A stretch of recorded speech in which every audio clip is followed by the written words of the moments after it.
नमस्कार, स्वागत है आपका दृष्टि न्यूज उत्तराखंड में। मैं आपके साथ संदीप पोईवाल। इस वक्त हम मौजूद हैं रुड़की के सिविल हॉस्पिटल में, जहां पर आप देख सकते हैं। अगर तो हम बात करें साफ़ सफाई की, तो कितना अच्छी साफ़ सफाई है, और हॉस्पिटल के अंदर तक भी हम आपको चल के दिखा दे रहे हैं कि किस तरीके से व्यवस्थाएं जो हैं हॉस्पिटल में करी हुई है। यानी कि अगर तो देखा जाए, हॉस्पिटल में जो सुविधाएँ होनी चाहिए वो सब यहाँ पर मौजूद हैं, लेकिन यहाँ पर कहीं ना कहीं डॉक्टर भी परेशान हैं और पेशेंट भी परेशान हैं।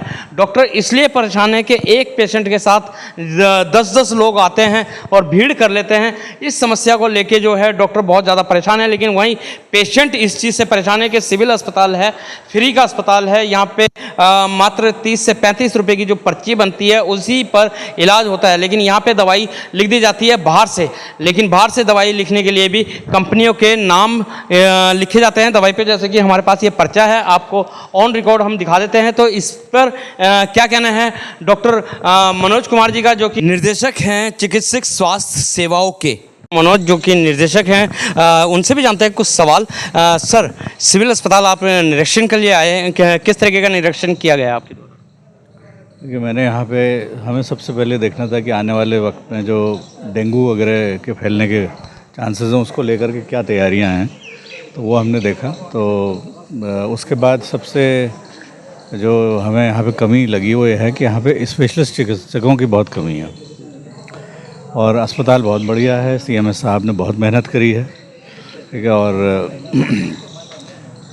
मतलब इस अस्पताल में मैं आज पहली बार आया, लेकिन मुझे आकर के बहुत खुशी हुई, क्योंकि हर चीज़ वेल ऑर्गेनाइज्ड है। कर्मचारी और जो भी यहाँ पे चिकित्सक हैं वो बहुत अच्छा काम कर रहे हैं। लेकिन सबसे बड़ी कमी है कि यहाँ पर स्पेशलिस्ट डॉक्टर्स की बहुत कमी है। तो आने वाले वक्त में इसको मैं जो है अपनी रिपोर्ट बना करके दूंगा, तो उसमें ये चीज़ हाईलाइट करेंगे, और आने वाले वक्त में कोशिश रहेगी कि यहाँ पे स्पेशलिस्ट जो है चिकित्सक आएँ।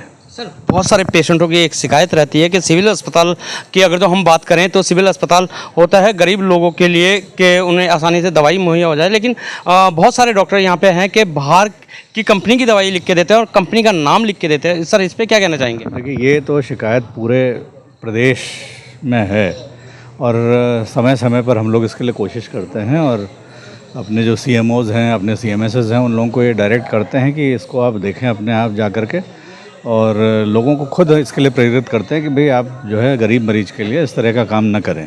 तो कुछ लोग समझते हैं, कुछ लोग नहीं समझते हैं, लेकिन यह है कि इसके साथ समय समय पे हमको जाके इसके लिए मेहनत करनी पड़ेगी। क्योंकि सर, हमारे पास भी ये एविडेंस है, ये देखिए, आप कंपनी का नाम लिखा हुआ है, जबकि डॉक्टर को साल्ट का नाम लिखना चाहिए। बिल्कुल सही कह रहे हैं। ऐसा जो है ये शिकायत बहुत ज़्यादा है, और इसके लिए हम कोशिश हमारी पूरी जारी है कि हम जो है अपने चिकित्सकों का जो ध्यान है वो इससे हटाएं कि भाई आप मरीजों को जो है इस तरह की चीज़ें न दें। गरीब मरीज आता है चिकित्सालय में। सर, यहाँ पे अगर जो बात करी जाए, अभी कोरोना भी लक्षण लग रहे हैं कि पहले वापस लौट रहा है, बैक मार रहा है। बॉम्बे में भी अभी कई केस आ गए। कोरोना को लेके क्या इंतजाम है यहाँ सिविल डॉक्टर? देखिए, पूरे प्रदेश में कोरोना को लेकर के हमारे जो पुराना हमारा स्ट्रक्चर बना था वो बिल्कुल सही है, भी तैयार है। और उसकी तैयारियों को लेकर के तो हमने सबसे पहला काम ये किया कि सर्दी जुकाम बुखार से आने वाले मरीजों के लिए हमने ये कर दिया कि उनकी जांच होना ज़रूरी है, तो वो जांच करवाना शुरू करें। तो इस पर सारे अपने हॉस्पिटल्स में इसकी इत्तला कर दी है। सर, चलते चलते एक सवाल और। सरकार के द्वारा मात्र शिशु बनाए गए थे, केंद्र बनाए गए थे, लेकिन बहुत सारे केंद्र ऐसे हैं कि उसमें जो कर्मचारी अपॉइंट किए गए थे वो तो हैं, पर साफ़ सफाई नहीं है, न समय पे बैठते हैं। बहुत सारी हमारे द्वारा भी उसको दिखाया गया है, मीडिया के द्वारा भी। जी हाँ, MCH सेंटर्स को जो है वो किया जा रहा है। इसके लिए कोशिश जारी है कि MCH सेंटर्स का रखरखाव और उनमें उनका जो है इस्तेमाल सही हो, और महिला चिकित्सक जो हैं वो, और जो स्पेशलिस्ट हैं, गायनेकोलॉजिस्ट हैं, उसके लिए जो है हमारी खोज अभी तक जारी है, और उनकी वाकई हमारे यहाँ कमी है। आने वाले वक्त में वो पूरी होगी, तो उस समय जो है जा कर के हमें ये फ़ायदा मिलेगा, और ये सेंटर हमारे बढ़िया काम करेंगे। जी बहुत बहुत धन्यवाद। तो ये थे हमारे साथ डॉक्टर मनोज कुमार जी, जो कि निदेशक हैं उत्तराखंड के, और सिविल अस्पताल पहुंचे, आज निरीक्षण किया गया। इनके साथ ही सीएमओ सर भी यहाँ पे पहुंचे हैं, निरीक्षण किया गया, और निरीक्षण में बताया गया है कि जो निरीक्षण किया गया बहुत ही सही पाया गया है। लेकिन एक जो समस्या यहाँ पे आ रही थी निरंतर, सिविल हॉस्पिटल के अंदर के जो डॉक्टर्स हैं वो दवाइयों के जो कंपनी के नाम हैं वो लिख के दे देते हैं और बाहर से भेजते हैं। कई हद तक वो दवाइयाँ बहुत ज़्यादा महंगी मिलती है, तो उस पर भी अंकुश लगाने का काम डॉक्टर मनोज जी करेंगे। दिखाते रहेंगे इसी तरीके की खबरें। जब तक के लिए दीजिए इजाज़त। जय हिंद, जय भारत, जय उत्तराखंड।